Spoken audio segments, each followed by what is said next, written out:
रमणी रमती नगरामध्ये क्रीडा करीती कृमीते ब्रह्मपदानेती तया नमन श्री प्रभु राया श्री गोविंद प्रभु महाराज की जय। आज श्री क्षेत्र पिवळ तळोली या स्थानाचा जीर्णोद्धार संपूर्ण झालेला आहे।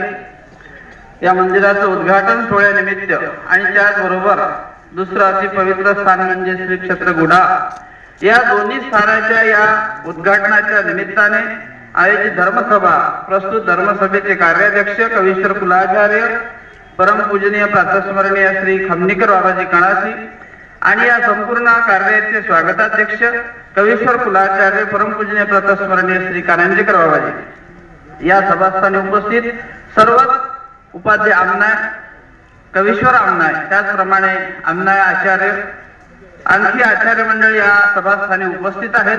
सर्वच या ठिकाणी विद्वत गुरुजन ज्ञानीजन संत महंत तपस्विनी वासनिक बंधू भगिनी खूप वेळ झालेला आहे आणि आता ही समारोपीय ही सेवा माझ्याकडे आलेली आहे।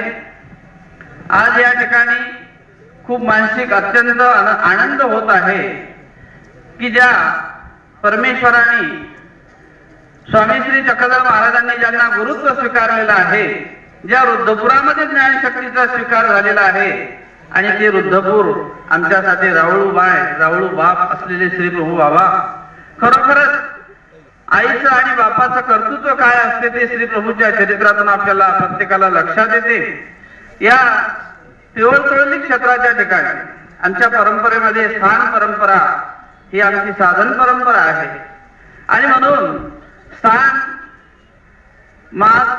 अवस्थान आणि महास्थान तीन प्रकार आमच्यामध्ये परंपरेने आलेले आहेत आणि म्हणून हे आज या स्थानाचं उद्घाटन हे महास्थान या ठिकाणी संबोधले जाते किंवा जिथे विशेष प्रकारचं काही एखादं कार्य ईश्वरावताराचं वर्तन असेल त्यालाही महास्थान असं म्हणावं आणि म्हणून प्रसादवत असलेलं हे स्थान आहे।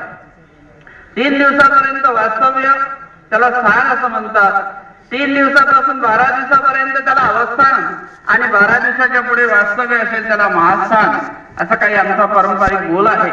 आणि म्हणून या पिवळ तळोली या ठिकाणी श्री प्रभू बाबांनी एका अवताराने दुसऱ्या अवताराशी साधलेला संवाद आहे आणि अवतार जो असतो तो निश्चितच कुठल्या ना कुठल्या प्रकारे जीवाचं हित अनुलक्षून झालेला अवतार असतो।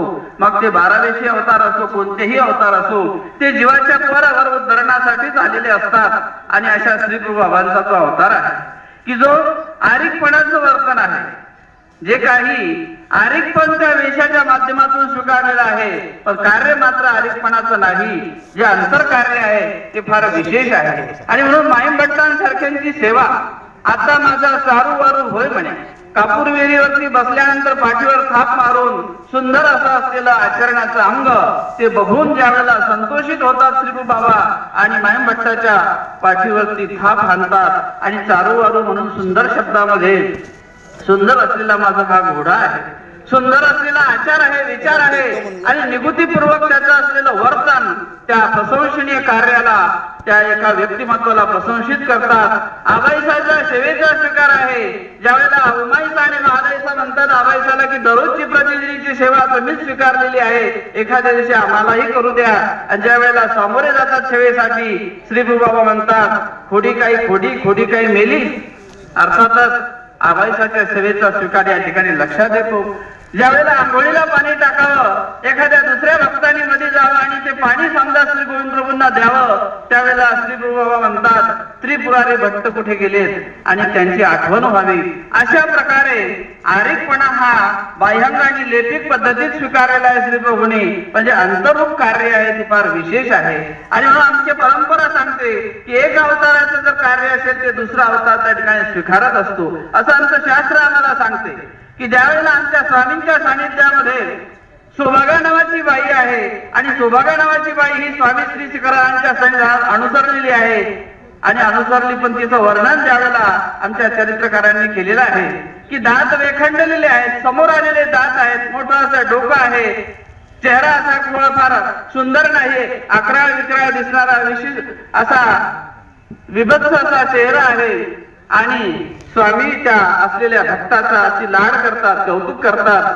आणि विनोदाने स्वामी त्या सौभागाला असं म्हणतात की बाई, तुमचं असं हे रूप आहे, तुम्ही तुमच्या पतीला आवडत होते का हो, असा स्वामी विनोदात प्रश्न विचारतात सौभागाला.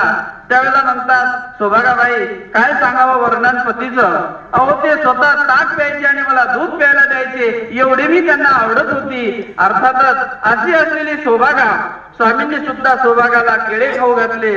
मांडीवरती डोकं ठेवून सौभागाच्या मुखामध्ये स्वामींनी स्वतः केळं भरविले. आणि ज्यावेळेला प्रसंग आहे, सांगण्याचा तात्पर्य संदर्भ श्री प्रभू चरित्राशी संबंधित आहे म्हणून सांगण्याचा प्रसंग आहे. ज्यावेळेला सौभागाला अनुलक्षून स्वामी म्हणतात की आता ही सौभागा आहे, ज्यावेळेला तिचं शेवट होईल, अंतिम काळ येईल, त्यावेळेला त्यावेळेला तिचं कोण करेल, आणि म्हणून भक्तीजन म्हणतात कोणी आम्ही करू, कोणी आम्ही करू. आणि स्वामी म्हणतात आम्ही सुद्धा सौभागाचं ज्यावेळेला शेवटचं कार्य आहे आम्ही पुढे होऊन करू. जे मायाबहिणी जे प्रापंचिक जीवनामध्ये जे काही कार्य करतात, भक्तीजनांनी सगळ्यांनी सांगितलं, आम्ही जे मुलाचा संस्कार असेल, कोणी बहिणीचं कार्य असेल, कोणी भावाचं असेल, कोणी मातेचं, सगळं आम्ही असं नात्याप्रमाणे सौभागाचा अंतिम संस्कार करू. आमचे स्वामी म्हणतात आम्ही सुद्धा एक वडीलधारे ज्येष्ठ समजून त्या ठिकाणी सौभागाचा अंतिम संस्कार करू. पण प्रसंग तसा येत नाही. सौभागा ज्यावेळेला अंतिम क्षणामध्ये येतात त्यावेळेला स्वामींचं उत्तरापंथीचं प्रयाण झालेलं असते आणि सौभागा भक्तिजनांसोबत, आचार्यांसोबत, नाईंभट्टासोबत रुद्रपूरला आहेत. आणि ज्यावेळेला सौभागाचा अंतिम समय येतो आणि त्यावेळेला श्री प्रभू बाबा रेडी पिसे असलेली मूर्त आहे, तात्काळ त्या ठिकाणी उभे होतात आणि सौभागाचा संपूर्ण अंतिम विधीचा जो काही संस्कार आहे, तो सौभागाचा अंतिम विधीचा संस्कार आमचे स्वामी, आमच्या स्वामींनी जो दिलेला शब्द होता की आम्ही तो शेवटाला नेऊ, तोच शब्द श्री प्रभू बाबांनी शेवटाला नेलेला आहे. आणि आमचं शास्त्र असं म्हणते की सौभागाचा पुढार श्री प्रभू गोसावी सास केला. खरोखरच श्री गोविंद प्रभूंनी आमच्या देवाने दिलेला शब्द होता, पण तो गोविंद प्रभूंनी शेवटाला नेलेला आहे. अशा प्रकारे आपल्याला अनेक चरित्र आपल्या समोर आहेत श्री प्रभू बाबांचे की बाह्यात कार्य दिसणारं वेळेचं कार्य आहे, पण अंतरातून काही जो प्रगट होणारा जो काही एक ज्ञान शक्तीचा किंवा ज्ञानाचा जो एक प्रकार आहे तो काही वेगळा आहे, तो धरणाचा आहे.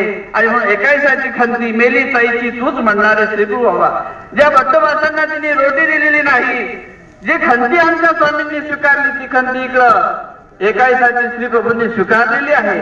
अशा माध्यमातून श्री गोविंद प्रभू बाबांचं असलेलं जे कार्य आहे, या सर्व आपल्या या परंपरेला अनुलक्षून जे आमच्या स्वामींनी श्री गोविंद प्रभू बाबांनी ब्रह्माची उपमा दिलेली आहे की ज्या ब्रह्माचा निर्णय निवड करत असताना स्वामींनी की ब्रह्म हे अविक्रिय आहे, न विकरणारं स्वरूप याला ब्रह्म असं म्हणावं, ते कार्य आम्हाला श्री प्रभूंच्या ठिकाणी बघायला मिळते. कारण चरित्रामध्ये आपण अवलोकन केलं तर साक्षात्कार त्या चरित्राचा, एखादी बाई आंघोळीला बसली तर पाणी मागावं श्री प्रभूंना, पाठ घासून मागावी, बाळंतपण करावं, हे असलेलं निर्गुण स्वरूपाचं कार्य प्रत्यक्षात श्री प्रभूंच्या ठिकाणी बघायला मिळते. एकदा श्री प्रभू बाबा शौच करण्यासाठी जातात, महाजन मंडळी बसलेली आहेत, ते शौच करून येतात, पाणी त्या ठिकाणी सांडतात, स्वच्छ असे हात धुतात आणि मग ती सगळी महाजन मंडळी ती क्रिया बघते आहे. आणि तेवढ्यातच सगळी क्रिया झाल्यानंतर पुन्हा ते महाजन मंडळी बसली असताना श्री गोविंद प्रभू त्या ठिकाणी मूत्र करतात, लघवी करतात त्या समोर महाजन मंडळीच्या. त्यावेळेला ती महाजन मंडळी विकरत नाही श्री प्रभूंची, परंतु त्यांच्या मुखातून असे शब्द निघतात की आधी कर्माशी माणूस दिला, आता ब्रह्माशी माणूस देत आहे. अर्थातच अगोदर जे कर्मरूपाने केलेली प्रक्रिया आहे ती व्यवस्थितपणे शौचाला गेले, हात धुतले, सर्व काही केली. आता ब्रह्माची जे ब्रह्माचं अविक्रियत्व आहे, जे निर्गुण स्वरूपाला जे काही निर्विकारत्व आहे, ते कार्य मात्र ते आता निर्विकार कार्य जे आहे ते ईश्वराच्या स्वरूपात असते. विकार तो मायेला, भोगतो विज्ञान शक्तीला, अशा प्रकारचे काही ब्रह्मविद्येचे निर्मत आहे, पण स्वरूप मात्र अविक्रिय आहे, निर्गुण आहे. आणि म्हणून आपल्या कशी मानेची थोरपणे ज्या परब्रह्म परमेश्वराने ब्रह्मस्वरूपाचं वर्णन करत असताना आपल्यापेक्षाही काही अर्थाने गुरुत्व स्वीकारलेलं आहे, थापचिन दिलेली आहे. अशा माध्यमातून श्री प्रभूचा हा विशेष या रुद्रपुराची पाऊल पाऊल जाता घुमटे.